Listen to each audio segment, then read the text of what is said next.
When you say you can't get out of your own way, what are you in the way of? Hello, beautiful, and welcome to the Trauma Mommas podcast. I am personal trainer and wellness coach Kelly Coffey. I am here with the bright-eyed, bushy-tailed, dewy-skinned Sue Jones. All lies, Kelly, but hello. Nice to see you. Bullshit. Well, you are bright-eyed. Your tail is as bushy as all get out, and you are dewy skin to the max. I appreciate the adjectives. I really do. Your skin is, in fact, dewy, except.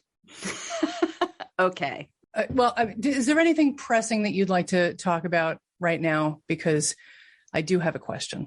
Go with your question. Why on earth has someone not traveled to Moscow yet and taken Putin out?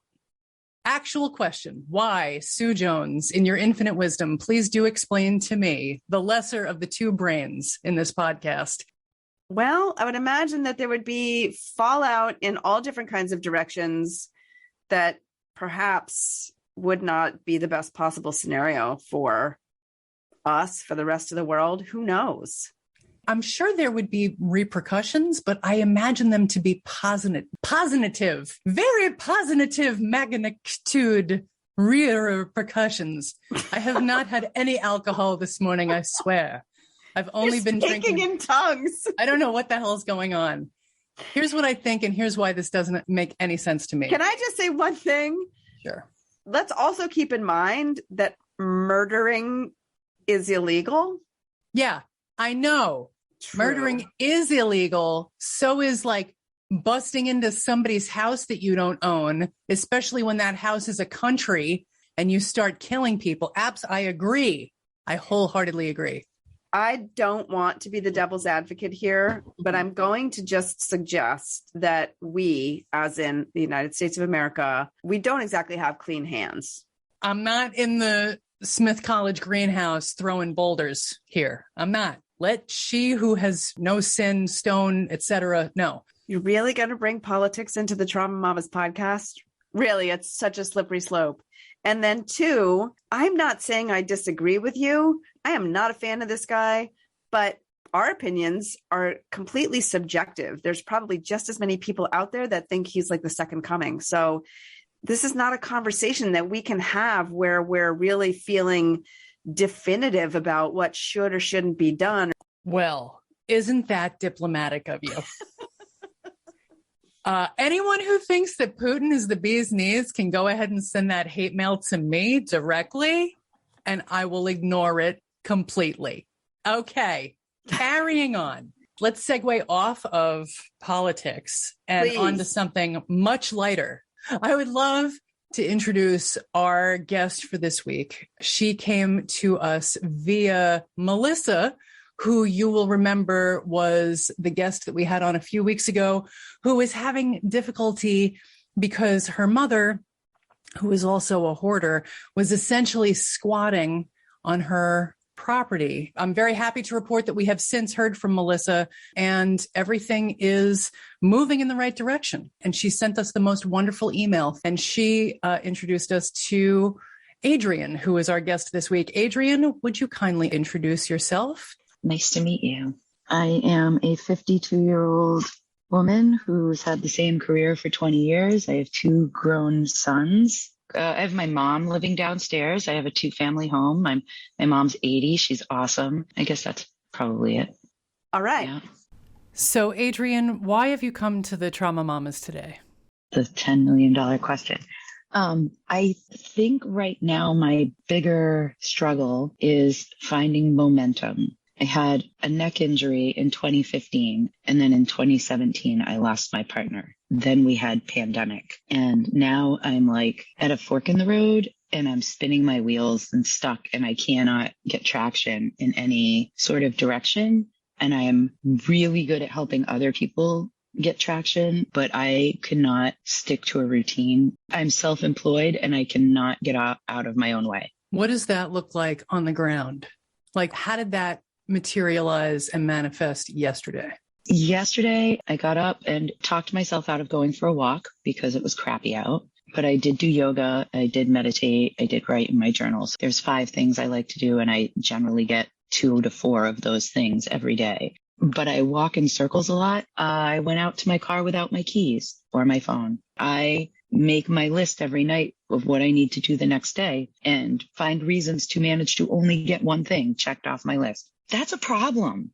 When you say you can't get out of your own way, what are you in the way of? What are you not Specifically, accomplishing that you need to be accomplishing? Daily functional living. what are some of the expectations that you're setting for yourself? To work more consistent hours, literally show up for myself. I'm not late for my clients, but I'm late for anything for myself. I don't really know what my specific thing, I don't know. I'm feeling like this is less a matter of, okay, here's this thing I would like to get done and I can't seem to get it done. And what I'm hearing more is a general sense of self-judgment around unspecific things. There are these expectations that you have of yourself, but they're not even clear to you. I should be doing more. I should be doing better. I should be doing different. And I don't even really know what that means or what that looks like. And I'm judging myself for not doing that, even though I don't really even have a clear idea of what that is. In a sense, that's correct. So I kind of feel disappointed in myself, I guess. I wonder what you end up doing instead of all of the things that you know you ought to be doing or want to do. Social media, reading, knitting, laying on my heating pad with my little neck traction thing. So, Adrienne, I'm hearing this across the board general self-judgment that you're not doing more or different, and that's kind of undefined. You're actually doing things that are what I would call mindfulness practices. You're engaging in self-care practices. And I haven't heard specifically that you feel like that's somehow wrong or not enough.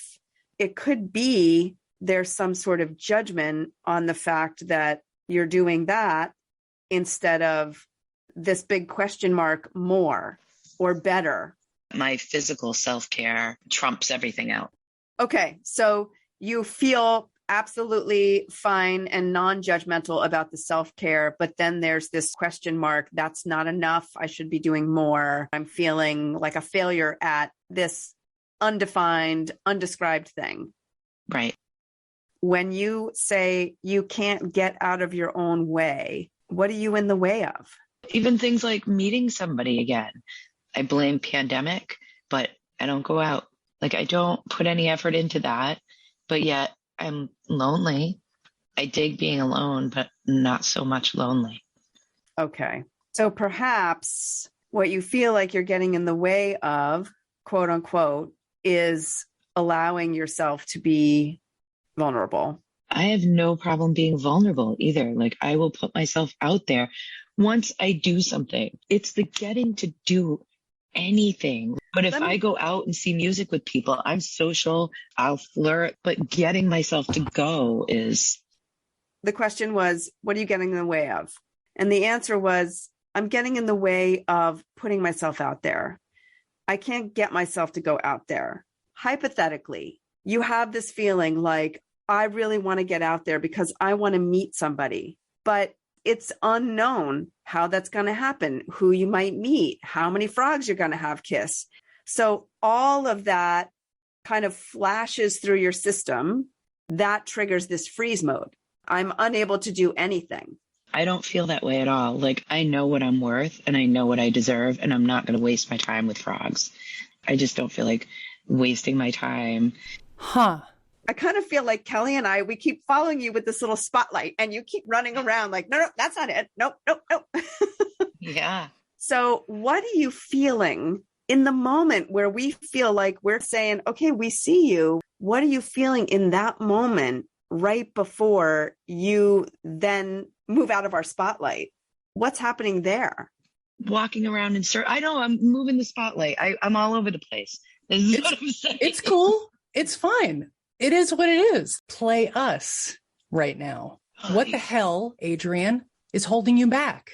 If it's not actually a fear of putting yourself out there, if it's not a fear of a lack of control, if it's not a fear of another thing to grieve, so what the fuck is maybe it? failure. What maybe does that failure. mean? Maybe, I don't know. Tell me more. I was never a great student. I don't really want to go back to still not be a great student going back to school. Okay, so wait, hold on. So if that's true, I don't want to go back to school, then that's a choice that you're making and doesn't need to be a thing that you sit around worrying about, feeling badly about not doing. That doesn't have to be part of that like enigmatic question mark of things that make you feel dissatisfied because you're not doing them. It's okay for 52-year-old Adrienne to decide that she's not going to go back to school. So you can say, I'm not going back to school, and wash your hands of it and be done with it. So let's table that. What else are you not doing that you're feeling badly about? My friend Sean, he goes, you could do so much more. You could make so much more. You just have to do X, Y, and Z. I've given you all the tools. Here's the toolbox. You can do it. And I don't want to. For who among us is it not true that we could make more if we just worked harder? One always has to weigh what reality would look like against the reality that we want.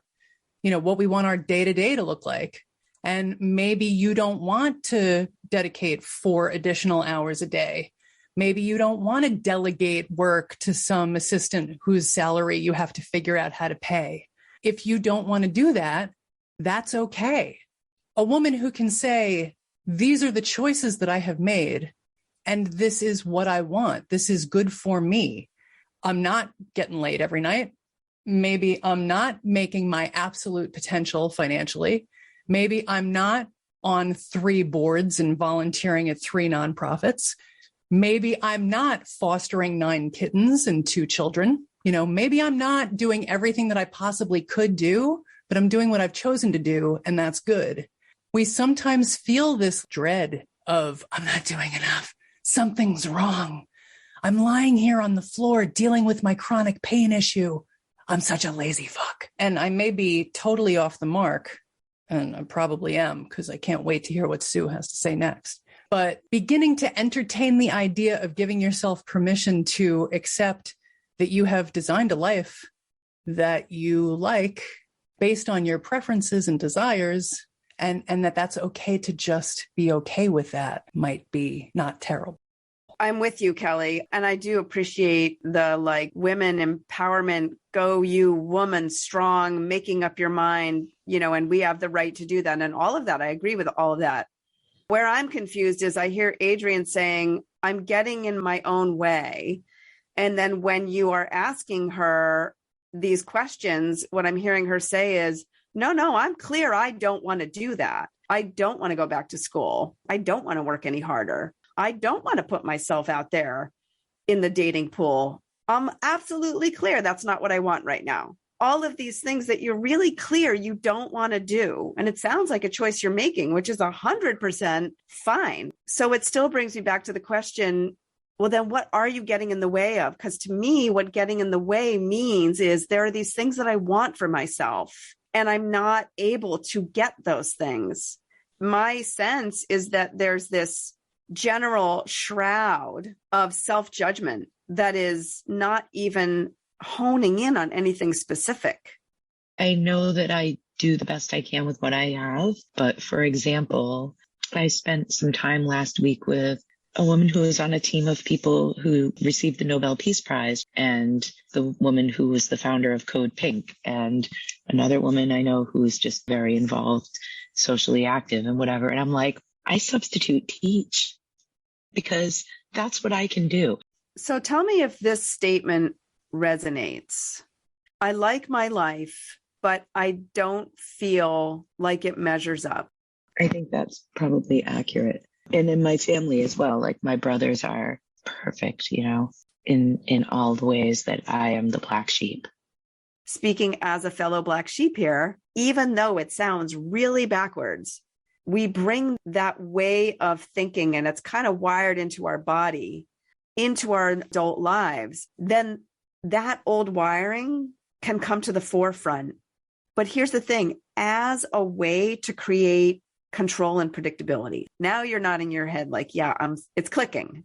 Yes. There's nothing to judge. like Kelly said, you are making specific choices for you, for your life right now. And you get to do that. As a grown woman, you get to make those choices. You're not a black sheep for doing that. Maybe that's what you mean by I'm getting in my own way. Those old voices are coming in and saying, well, you're just a fuck up. Who do I think I'm just a fuck up to?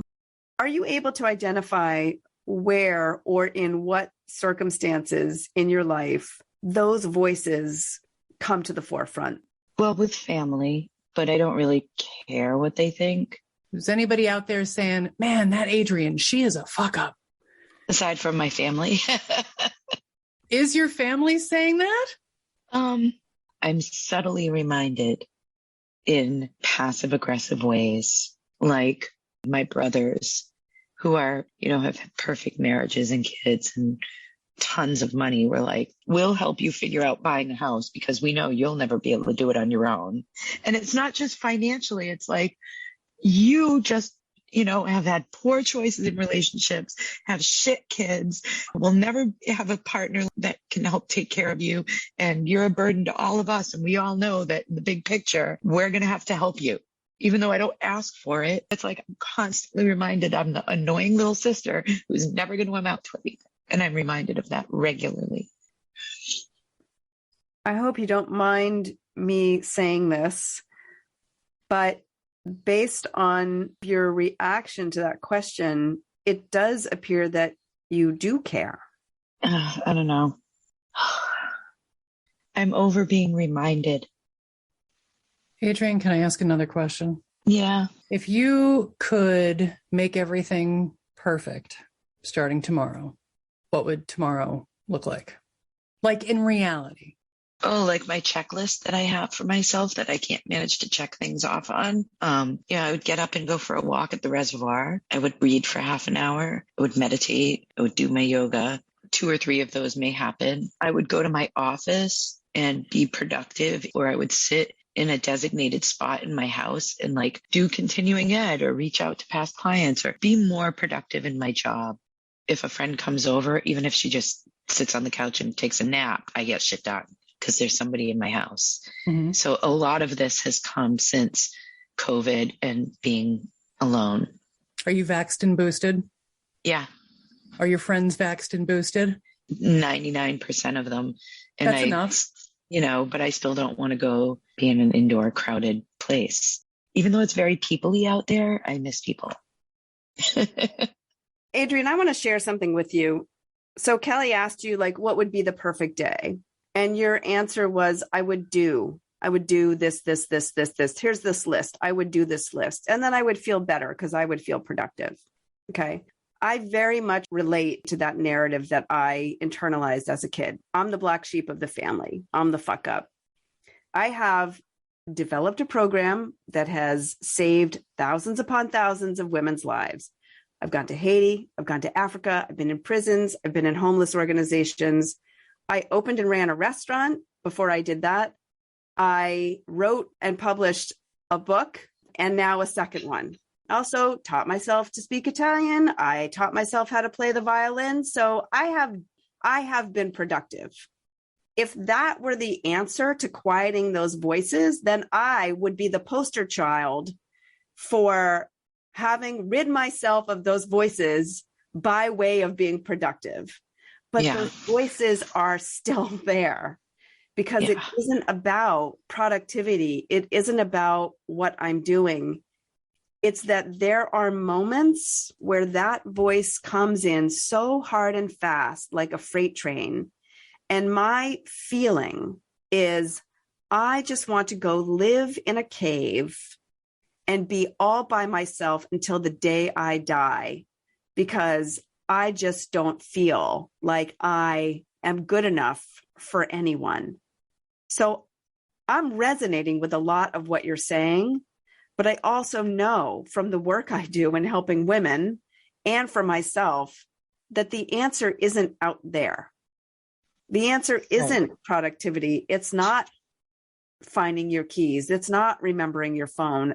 All of that is the symptom of the deeper issue, which is I'm still running some of my life, not all, some of my life on this old survival wiring. Survival wiring. Yes. The answer to your question in terms of how do I get out of my own way, what's in your way is this old survival wiring. Yeah. Right. And it's very common to circumvent feeling that way because it feels so shitty. It really does. But the only way for us to really rewire ourselves is to actually learn ways to be with those moments and have a different relationship to it.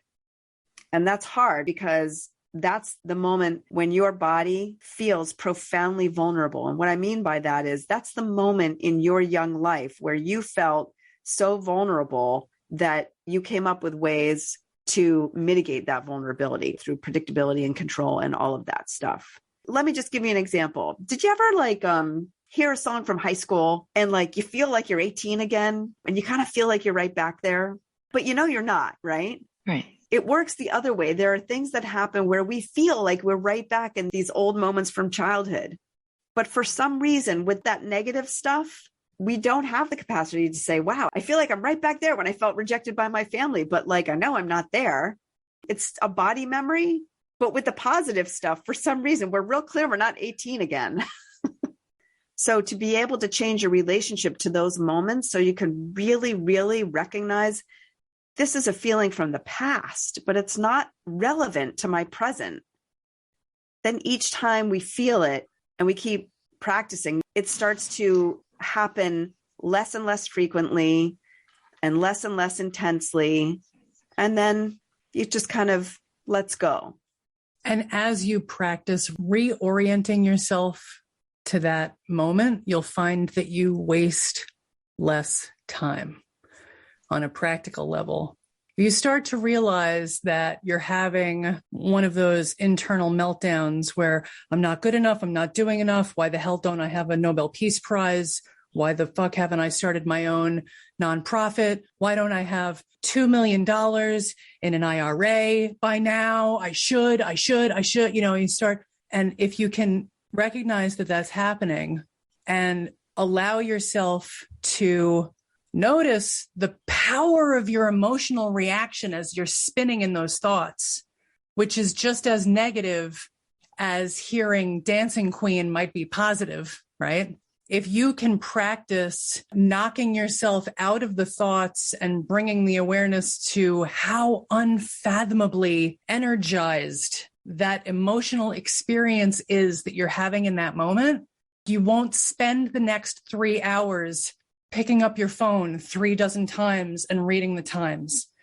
You won't spend your time knowing that you have to leave the house, but then you get distracted by another thought, and then you're thinking about your brothers, and then you're thinking about your mother and your goddamn no good motherfucking kids, and you da-da-da-da-da, and then you get to your car, you're finally there, god damn it, I don't have my keys. All these things that you're experiencing that are making you crazy, let me not diagnose you that you don't have ADHD, because you may. But there are things that you absolutely can start practicing today that are going to neutralize some of the symptoms that you're experiencing. It's not about accomplishing more to get to where you want to be or to feel the way you want to feel. It's about respecting how you feel so that you can get some of your fucking time back. And then you'll probably accomplish more because you'll have unfrenzied, unself-obsessed, uncagey free time. Once you have created some space in your mind, there will feel like there is more space in your life. And then those tasks that are yours to accomplish, it won't feel so hard. Right. What I'm hearing from you is that there is a place in you that really does care what your family says to you. And that place in you that cares is that young Adrienne, because the 52-year-old Adrienne, it is simply not true what they're saying, right? Right. Keep your comments to yourself. But the reality of life is we cannot control what's outside of us. We can't control what people are saying. We can't control what people are doing. And so what we can control is what happens inside of us. you have the capacity to just create a force field around yourself. And almost like Kelly said this in an old episode, catch it like a ball and be like, that does not serve me. You're not going to stop them from saying it, but that part of you that is so wired to stay connected with your family, it keeps triggering and creating this discomfort first in your body, because that's your neurological wiring. And then up here between your ears, this is where all the suffering happens. If I were to leave you with anything, especially since you're in the beginning of this type of work, is if you can, in those moments, instead of getting here in this judgmental or place of resistance, just see if you can be curious about what's happening in your body. Just see if you can at least say, wow, what a powerful reaction my body is giving me right now. What an incredible piece of molecular machinery that it is creating the same feeling that I had when I was 7, 8, 9, 10, 11. Isn't that curious? Breathe, create space, sit with your body, stay interested.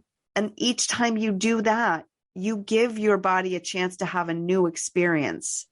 And each time you have that new experience, your body starts to rewire a little more and a little more.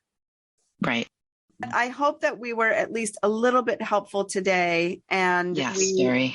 we would love to have you back and have Adrienne 2.0 episode, maybe dig a little deeper into some of these things. Thanks for sticking with us.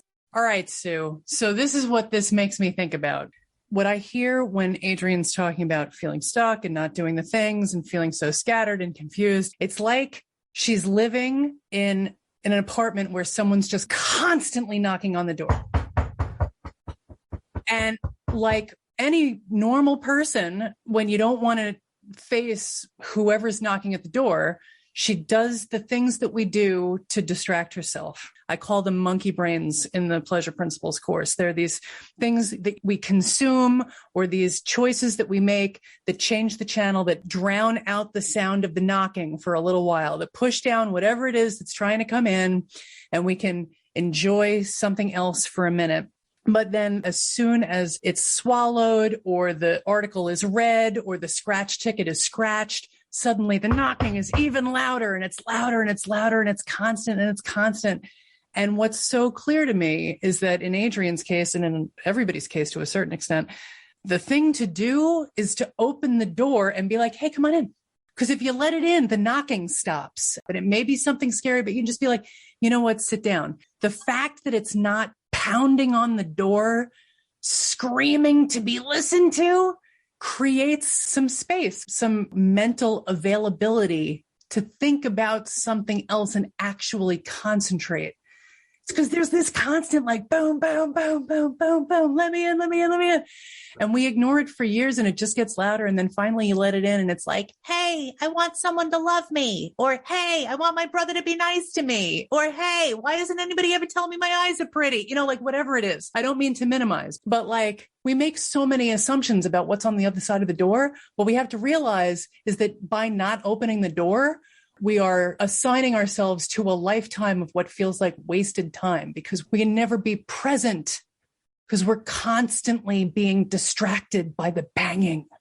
Well, and I think Adrienne has so much in common with anybody that's just starting this work where it's like, give me the strategies, but I don't want to feel like, don't make me go back to my child and feel some shit. It's like that moment in Brene Brown's video when she's like, I went to see my therapist and I was like, but here's the thing. I just need some strategies. No family stuff, no childhood shit. And everybody's laughing, right? Because it's like, okay, well, it's so uncomfortable. And of course, nobody wants to go there. But that's the opening of the door. If you don't go there, then you're just constantly moving further and further away from the door until you're squished in a little corner in your house. Not going out, not socializing. Not going to Luthier's in East Hampton, Massachusetts to hear some wicked tunes and drink some beers. Hey. Although I did once open the door to some Jehovah's Witnesses and I was so friendly to them that they kept coming back and coming back. So I think one of the keys is you open up the door and you let them know, I'm not buying what you're selling. But you can come in and sit down. But come on in, sit down. Let's have a cup of tea. I'm not buying your shit, but come on in.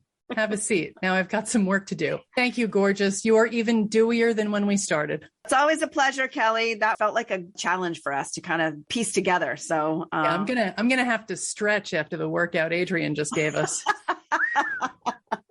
All right. You take care. Everybody hit the website, www.thetraumamommas.com. Check out Sue Jones's book, There Is Nothing to Fix, and add yourself to the wait list for my Pleasure Principles course.